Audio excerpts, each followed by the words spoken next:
I think a lot of the times people find also that relationships reflect that they're lacking self-actualization, or they reach self-actualization and they really understand I'm not a good person, or I've really been doing people dirty out here, or I've been allowing myself to get done dirty because I don't have self-efficacy, I don't have self-worth, I don't have that confidence. I'm scared of being by myself, so I'll accept anything from anybody, right? So a lot of us confuse attention with intention. We confuse codependency with loyalty, right?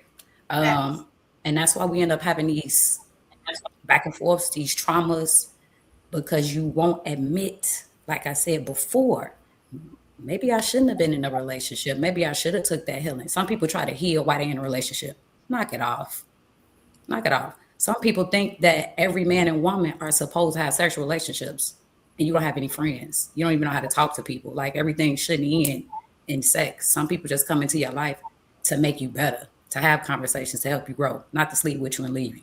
I just think we have a misinterpretation on relationships and what they mean, particularly with the opposite sex. Um, I want to go back to what they were speaking in the video, when you feel like you can have a fulfilling relationship and still have a loss of self, or something's missing. I think that comes from our loss of our sense of community. Like there's a lack of brotherhood, there's a lack of sisterhood, there's a lack of unity that we have, right? We used to have a time when we could have our doors unlocked. Better not do that now, right? There used to be a time where you knew your neighbors, don't know them now.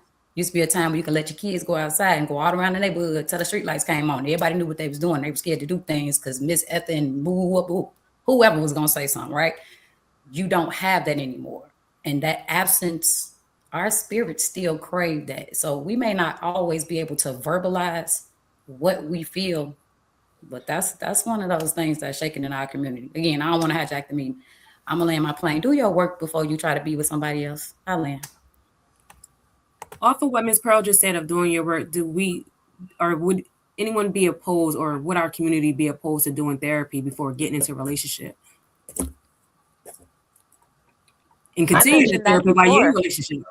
Just so you're not really wasting each other's time, essentially. Just is that anything that, or that should be conducted prior to? Because like you said, people are carrying trauma, so this is why they're reverting to, oh, I'm going to find myself, I'm going to go to crystals and this, that, and the third, and I'm going to sage myself, and I'm the one that's really burning here. So I think a better question that we should probably ask is like how do you evaluate if the therapy is working?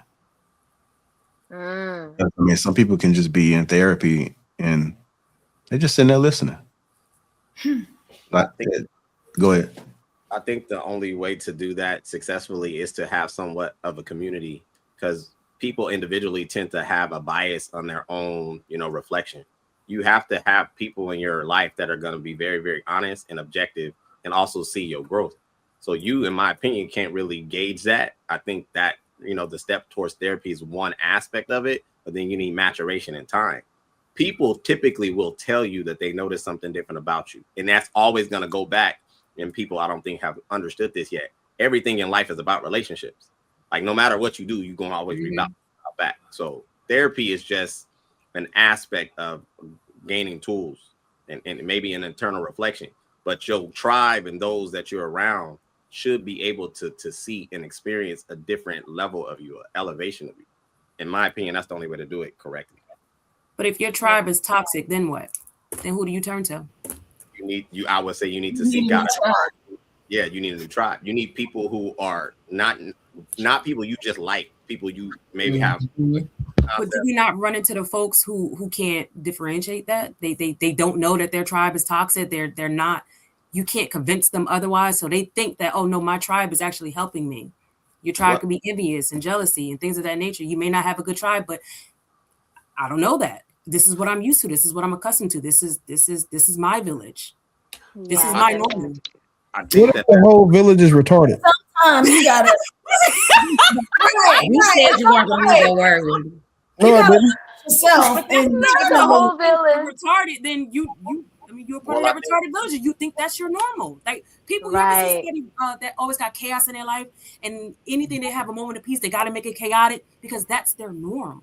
That's so, like they're saying, like, look around at your 5 closest associations. There, you the 6. So you need to look around. So now y'all to give that credit. But when we say if your 4 friends are hoes,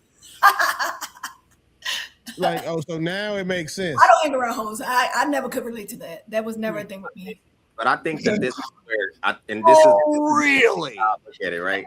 I think a lot of people know the difference. I think a lot of people but that's the thing, we make that assumption to think that people know, but people really, like, who just said somebody that like, there's people really don't know. They really slow for real. Totally. I don't know if that's true, because it's interesting that you place that same degenerate person in an environment that demands higher level of action. They know how to acquiesce, even if it's moment to moment. You can't act at the park as you can in the courtroom. So people know where to act. They go purposely and maintain themselves in those environments. I don't believe that people are walking around here retarded, as Willie says. I think that they purposely make sure to avoid, because interaction with certain people will make you button up, tighten up. The vernacular will make you see like, dang, I curse a lot, or wow, like they know, they just front. Look at how they act when they go to work. Thank you. Like I think people really be fronting. They know who's good. They tend to avoid that because they know that these people are going to demand more from me. And if they're not ready to give themselves more or be disciplined, then they avoid it. And then they go find other people who have the same nonsense excuse to be like, you just can't get right, or you can't get better. You know how it is. No, you want to remain in the nonsense, but that's what I see. No, I agree with you 100%. However, I can also understand what Toya was saying, because recently I was talking to my cousin. He was telling me, like, he was at his boy's house, and the way him and his mom interact, like, his mom is always like, oh, I love you, and she's always like, how's your day, how are you doing, like, what's your mental state? Like, that's what he was witnessing with his boy and his mom. And he's realizing, damn, I don't have that same relationship with my mom. Like, I'm thinking us not talking on a regular is normal. And meanwhile, this guy and his mom, they talk every day. They don't go a day without talking to each other. So I really think it depends on what you're exposed to. And choice. Do you choose to continue that realm? Do you choose to change? Because I know, as you just mentioned, like you said your cousin, or whoever had that conversation. I have that same dynamic with my mom. We're not close, unfortunately. We're not close. However, with me and my kids, is every day. I love you. Before you hang up that phone, I love you. Give me a hug. I need to embrace you. I need to feel you. I need you to know that I love you. But that's because you learned from your it's learning, but like it's choice. It's choice. I grew up not seeing it, and I said, oh, hell no, this is not what I'm going to have in my household in no way, shape, or form. And I'm going to make sure that I take those necessary steps, whatever reading, whatever therapy, whatever experiences that I need to go through. I want to make sure that my kids understand that I'm mom, but you still can come to me. You still have a loving home. You still have an open home here, and it's open arms here. So, go back to the you have to have that acknowledgement to break that cycle. So if some people don't have that acknowledgement, they never had that exposure, they never seen anything different. It's like, okay, well, my mom treated me like this, so I'm gonna treat my kid like this too. And you have to be exposed to something different first. It's a psychological thing. They think it's the normal. Yeah, they can go to work and do their job that they're instructed to do, or whichever have you. But if you tend to have a conversation with this person, like you said, True, they're not all there.